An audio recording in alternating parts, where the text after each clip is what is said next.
Welcome back. In the category, quite probably, of more bark than bite, President Trump today said he will sign an executive order aimed at eliminating voting through mail-in ballots ahead of the 2026 midterms. Mail-in ballots are corrupt. Mail-in ballots, you can never have a real democracy with mail-in ballots. And we, as a Republican Party, are going to do everything possible that we get rid of mail-in ballots. Worth noting that this country, in one form or another, has used mail balloting since the Civil War. And President Trump used it himself in 2024 and encouraged other Republicans to use it as well. I discussed this idea, among many others, with the head of the National Constitution Center, Jeffrey Rosen, earlier here.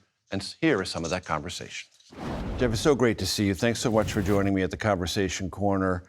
I want to start with things that are very recent, like today, this morning. President Trump on Truth Social said something about his powers as regards elections, and that flows directly through our Constitution. He wrote, "Remember, the states are merely an agent for the federal government in counting and tabulating the votes. They must do what the federal government, as represented by the President of the United States, tells them." That's not my reading of the Constitution when the clause, time, manner, and place cycles through my memory. You're absolutely right. And it's so striking that the decision to leave primary control over election to the states was the fundamental choice of the original framers. Congress has limited control over election. It can set the time, place, and manner, but the details of who gets to vote and when, if Congress doesn't intervene, and how to count are all left up to the states, which is why we have 50 different systems. During Reconstruction, Congress could have nationalized elections, but they didn't, and that's led to so many of the election disputes ever since. It really is remarkable how many basic democratic choices remain at the state level in America, and we do not have a tradition of national control. Especially not flowing through any president. Because if there was anything that was debated hotly, and many things were at that time, after the Constitution was ratified and in the early stages of the presidency, it was, is this office dictatorial or not? Does it exert extraordinary political power over the will of the people? I have a new book coming out about the battle between Hamilton and Jefferson throughout American history. It begins with the following scene. Dinner at Jefferson's house. Washington's away. The cabinet is gathered.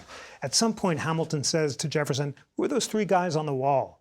Jefferson says, "Those are my three portraits of the greatest men in history, John Locke, Francis Bacon, and Isaac Newton." Hamilton pauses, and then he blurts out, "The greatest man that ever lived was Julius Caesar."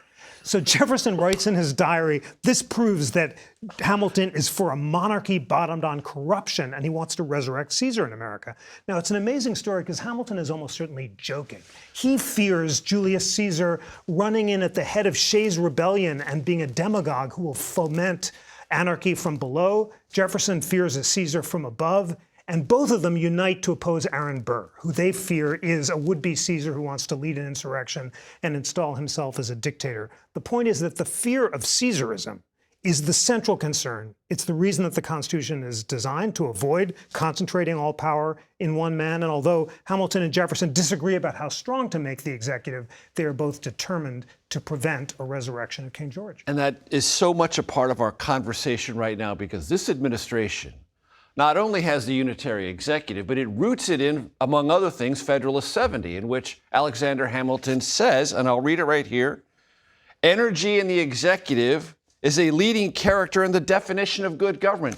This administration says Hamilton and others wanted an aggressive executive, energetic. And that's how they justify so many of the things they've done the second time around. It's absolutely right that Hamilton wants an energetic executive, and he has been invoked throughout American history to support an energetic executive. But he does not want a king or a sovereign. Hamilton is crucial that the impeachment power will check corrupt executives, and he does not think that the president initially should have unchecked power to fire all executive officials. He has an unusual solution to his fears of Caesar. He wants a president elected for life, so the president won't be tempted to be corrupted. Jefferson wants the opposite, a president who could only have one term so that he won't be tempted to install himself in office. And there's an amazing letter that Jefferson writes to Madison when he first gets a copy of the Constitution. He says, I'm afraid because the president can run again, a future president might lose an election by a few votes, refuse to leave office, and install himself as a dictator. So in other words, both of them are afraid of this unchecked executive. And although there's a long and honorable debate throughout American history about how strong the president should be, neither of them wants unchecked power. And this country has experienced loud, contentious arguments about a king-like president. Andrew Jackson, Abraham Lincoln, FDR, Nixon in certain respects, and certainly now with President Trump. Absolutely. And this fear of Caesarism is prevalent. And in fact, FDR is attacked so often as Caesar that he dresses up like Julius Caesar for his birthday, and Eleanor dresses up like a Roman matron, and he kind of makes fun of the whole thing.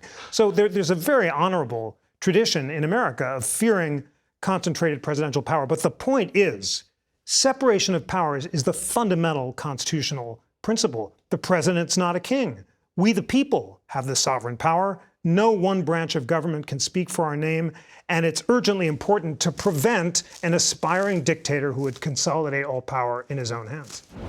I'm delighted to tell you I had a much longer conversation with Jeffrey Rosen, and you can watch all of it on our Takeout YouTube page, and you can listen to it on our podcast platforms. It's fantastic. He's really, really in a class all by himself.